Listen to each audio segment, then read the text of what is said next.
Best movies to watch day 3 అనగనగా 15th మే 2025లో release అయిన ఈ మూవీ ప్రస్తుతం ఈటీవీ విన్లో స్ట్రీమ్ అవుతుంది. నిజానికి చెప్పాలి అంటే ప్రస్తుతం వచ్చిన మూవీస్లో one of the best movie to watch. మంచి ఫీల్ గుడ్ మూవీ అని చెప్పాలి. ఒక తండ్రికి కొడుక్కి మధ్యలో ఉన్న రిలేషన్షిప్ని ఎంత అద్భుతంగా చూపించారు అంటే మాటల్లో చెప్పలేవు, కళ్ళల్లో నీళ్ళు వచ్చేస్తాయి.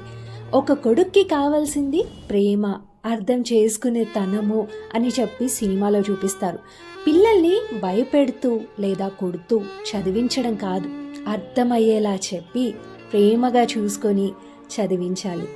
ఎండ్ ఆఫ్ ది డే ప్రతి ఒక్కరి లైఫ్లో ఒక రియల్ హీరో, ఒక సూపర్ మ్యాన్ అనేది మన నానే. సో ఈ మూవీలో కూడా మన వ్యాస్ సూపర్ హీరో అని చెప్పాలి. మరి మీలో ఎంతమంది మూవీ చూశారు, మీకు ఎలా అనిపించిందో కామెంట్ చేయండి.